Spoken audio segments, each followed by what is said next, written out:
This portion is brought to you by Mercury Drug, nakasisiguro gamot ay laging bago.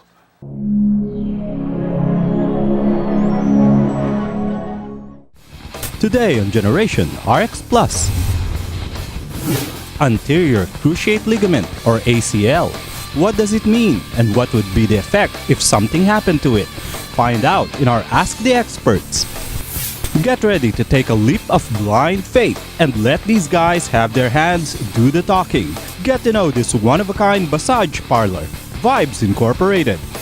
Have your pans and pots ready and learn to do some healthy and hearty meals with the renowned Filipino chef Michi Sison in your cooking date with Fly Ace.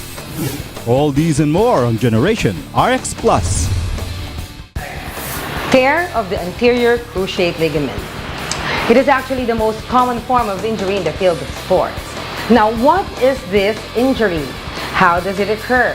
How is it prevented? And how is it managed? Good morning, this is your host, Dr. Cecil Catapang, and you are watching Generation RX Plus.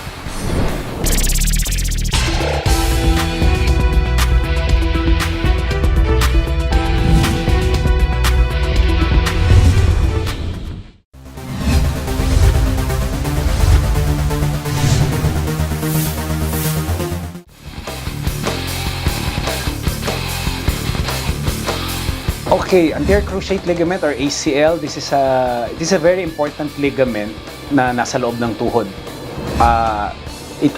This is the one that's commonly injured. First, it adds stability to the knee. It's commonly injured among athletes that require a lot of pivoting or cutting movement. So you can imagine basketball, football, so ngayon the World Cup, or we see it also sa mga badminton. All these sports na kailangan yung may mga twisting movements. Before, pagka napunitan ka niyan, that's already the end of your career. Usually nga, marami silang causes. Ang sabi nila, it's usually there's a violent force that's applied, a twisting force, and then merong force that's applied into the knee na parang, we call it the valgus force, valgus twisting force. So, parang naiwan yung paa mo but your whole body nag-twist. And then, usually, it's going to be painful, but then the pain will wear away, and then there's going to be swelling, or what we call effusion.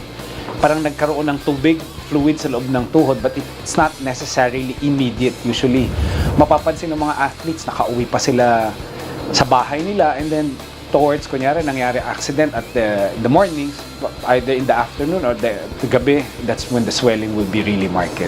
How do you prevent it? There are some trainers who have been schooled into it, and they've been teaching young athletes the proper techniques on how to land coming from a jump. Also, wearing the proper equipment. Try to avoid also the maintenance of the playing field. So imagine kung madulas yung court, diba? So you're mas prone sila to injured. Treatment for ACL injuries is usually it's surgical, okay? Kasi nga, like what I said dati, kung talagang punit yung ACL, that's the end of the athletic career. But like what I said, the treatment has evolved. Ang surgery dyan, we call it reconstruction. Kumukuha ng tendon replacement in another part of your body, and then it's placed inside the knee. For those who have ACL injuries, don't despair, because there is a remedy already for that. As far as we know, as orthopedic surgeons, what we do for that is a surgical reconstruction. Usually, we tell our patients, in 6 months to a year, you'll be able to get back to your to go back to your sport.